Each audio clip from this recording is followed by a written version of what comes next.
ఏ తెల్ల తెల్లని పాలధారలల్ల పల్లె తెల్లారుతుంటదిరా గుళ్ళోని గంటలు కాడెట్ల మెడలోన జంటగా మోగుతూ ఉంటాయిరా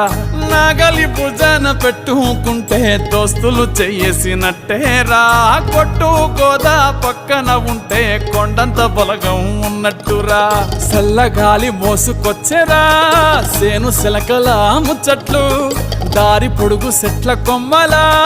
రాలుతున్న పూల సప్పట్లు గట్టి మోపులు కాల్వ కట్టులు చెమట సుక్కల్లో తడిసిన ఈ మట్టి గంధాల పల్లెటూరు దీని తీరే అమ్మ తీరు